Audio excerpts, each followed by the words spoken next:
UPSC का जो exam हुआ है उसमें बड़े बड़े घोटाले सामने आ रहे हैं। उस पर क्या मेन कैसे कहाँ पे क्या क्या मिस्टेक एनटीए के द्वारा हुई है उनका मैं थोड़ा आपको बेसिक से शुरुआत से बताता हूँ। ये जो एनटीए बना है, एनटीए कैसे बना? पहले क्या था कि देखेंगे देश भर में बहुत सारे मेडिकल के एंट्रेंस एग्ज़ाम होते थे, नेशनल और स्टेट लेवल के। तो उसको क्या है कि 2013 में एक बार पहली बार क्या हुआ कि नीट बनाने की कोशिश की गई, फिर वो कैंसिल हुआ। फिर क्या हुआ 16 से ये जो है 15 से लागू हो गया पूरे देश में। तो अब जब 15 से लागू हो गया तो जाहिर बात क्या हुआ कि जो है कि अब एक एग्ज़ाम होता है पूरे देश भर में। जितने भी मेडिकल की प्रिपरेशन करने वाले बच्चे होते हैं, चाहे वो जो है एमबीबीएस की तैयारी कर रहे हो, चाहे वो बीएमएस के लिए कर रहे हो, चाहे बीएचएमएस के लिए कर रहे हो, इवन नर्सिंग को भी अब जोड़ दिया गया है उसमें। तो इस बार का जो एग्ज़ाम हुआ उसमें सबसे बड़े घोटाले निकल के ये आए हैं कि आज तक के इतिहास में ऐसा कभी नहीं हुआ कि 720 में 720 नंबर 1, 2, 3 बच्चे पाते थे ज़्यादातर। इस बार क्या है टोटल 67 बच्चों ने जो है वो 720 में 720 सबकी फर्स्ट रैंक आई है। तो सबसे बड़ा घोटाला यही है। या ये एक प्रश्न चिन्ह लगाता है एनटीए पे, यानी एनटीए इतना अक्षम बनाया इस सरकार ने, ऐसे नकारा लोगों को बैठाया गया है, ऐसे नकारा लोगों को जो है वो संस्थान सौंप दिया गया है जिनमें इतनी दम नहीं है, इतनी क्षमता नहीं है कि वो एक पहला घोटाला हुआ है 720 में 720 लाने का। और उसमें भी क्या है कि जो आपका झज्जर का एक स्कूल है उसमें 6 बच्चों के लगातार 720 सीरीज में एक ही क्लासरूम में एक ही रोल नंबर सीरीज से 720 में 720 आए हैं। वहाँ के प्रिंसिपल का भी स्टेटमेंट आया है कि हमने कोई किसी तरीके का डिले शुरू नहीं किया था, जबकि एनटीए ने 420 ही चोरी की है, एनटीए चोर है। और उसने क्या है ये बताया कि जो है हमने बच्चों को ग्रेस मार्क दिए क्योंकि वहाँ पे लेट एग्जाम शुरू हुआ था। आज तक के इतिहास में कभी भी ग्रेस मार्क नहीं दिए गए हैं। ग्रेस मार्क होम एग्जाम में होते थे। प्रिंसिपल मान ले कोई बच्चा कमजोर है, घर वाले आए रोए गए, तो प्रिंसिपल चाहता था कि भाई चलो इसको इस क्लास से दूसरे क्लास में प्रमोट कर दो, उसके लिए ग्रेस मार्क दिए जाते थे। या बोर्ड लेवल पे भी क्या था कि किसी को 4 या 5 नंबर का ग्रेस मार्क्स मिलता था। यहाँ पे 108 नंबर देके टॉप कराया गया है ग्रेस मार्क्स देके। यानी ये महा घोटाला है और ये आधे करोड़ का घोटाला नहीं है, हजारों करोड़ का घोटाला है। इसमें शिक्षा मंत्री भी शामिल है, मैं शिक्षा मंत्री को भी शामिल करता हूँ, और एनटीए के डायरेक्टर जो भी आपका जो भी है वो सब इसमें शामिल है। और इवन बड़ी बड़ी मछलियाँ शामिल हैं, कारपोरेट कोचिंगें शामिल हैं।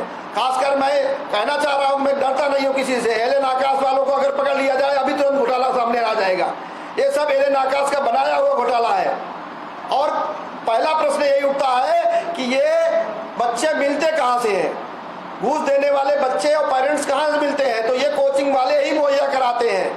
ये उन बच्चों को भी लालच में लाके, उन पेरेंट्स को लालच में लाके उनसे करोड़ों रुपए ऐंठ के हजारों करोड़ का घोटाला करवाते हैं। और इतने बड़े बड़े विज्ञापन देके आम आदमी को, आम कोचिंग वालों को, बेचारों को जीने के लिए भी सर्वाइव करने नहीं देना चाहते हैं। पूरा जो है पढ़ाई का भी व्यवसायीकरण कर दिया है और उस व्यवसायीकरण के कारण ये इस तरीके की प्रॉब्लम आ रही है।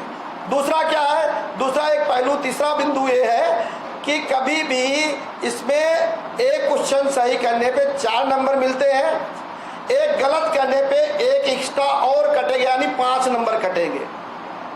अगर आपने एक सही किया तो 4 नंबर मिलेंगे, एक गलत किया तो 5 नंबर कटेंगे, यानी वो जो 4 नंबर है वो तो गए, एक आपके खाते से जाएगा। तो उस हिसाब से उस टेक्नोलॉजी के बेस पे या उस रणनीति के बेस पे किसी भी बच्चे के 718-19 नंबर नहीं आ सकते हैं जो पहली बार 718-19 नंबर दिए गए हैं। दूसरा घोटाला सबसे बड़ा ये है, एनटीए कोई सही तरीके से कोई किसी सूचना नहीं दी, चोरों के तरीके से रिजल्ट निकाल दिया, वो भी रिजल्ट 10 दिन पहले निकाल दिया। तो ये एनटीए महाचोर है, एनटीए वाले महाचोर हैं और इन्होंने चोरी की है और इन चोरों को जेल में जाना ही पड़ेगा।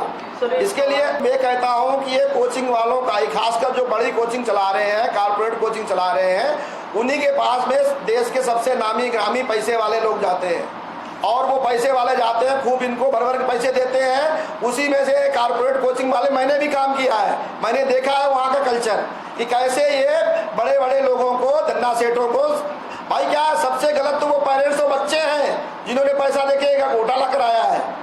तो वो कहाँ से मिलते हैं? ये बड़े बड़े कारपोरेट कोचिंग वाले ही देते हैं उनको, और वही चैनल बनते हैं उनके बीच में।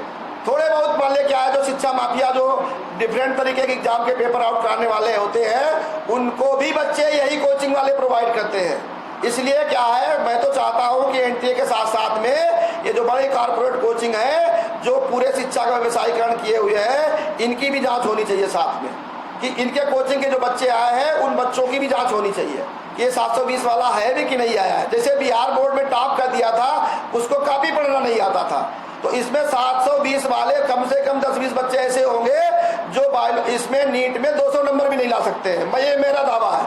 लेकिन क्या है, उनको पैसा देके टॉप कराया गया है। और ये एनटीए का महा घोटाला है, हजारों करोड़ का घोटाला है। और मैं पुरजोर सिफारिश करता हूं माननीय मोदी जी से, अमित शाह जी से, सबसे जितने भी मंत्री हैं, केंद्रीय मंत्री हैं, केंद्र सरकार है, उससे सबसे रिक्वेस्ट करता हूं कि दोबारा रीनीट कराया जाए और इस बार इस एनटीए चोर को अलग किया जाए। ये एग्जाम किसी एम्स या किसी भी सीबीएसई बोर्ड के द्वारा कराया जाए और फुल प्रूफ सिस्टम बनाया जाए, और जितने भी इसमें शामिल हो उन सबको आजीवन कारावास की सजा हो या इनको सालों को फांसी हो। कैसे पेपर आउट हो जाते हैं हर बार में? क्यों भाई पेपर आउट हो जाते हैं? बच्चों के साथ मजाक चल रहा है। शिक्षा को तुमने एकदम जो बाजारीकरण करके एकदम व्यवसाय बना दिया है, उस तरीके से कर दिया है कि बिकाऊ बना दिया है। चाहे कोई भी पेपर हो, सब पेपर लीक हो रहे हैं। क्यों पेपर लीक हो रहे हैं? पहले तो नहीं होता था, पहले प्री मेंस एग्जाम होता था। आईएएस पीसीएस का नहीं कभी उंगली उठती है, क्योंकि उसमें 3 स्टेप है। ये चोरी करने के लिए यही सिस्टम बनाया गया, सिंगल एग्जाम किया गया। पहले प्री मेंस होते थे, कोई संभावना नहीं थी।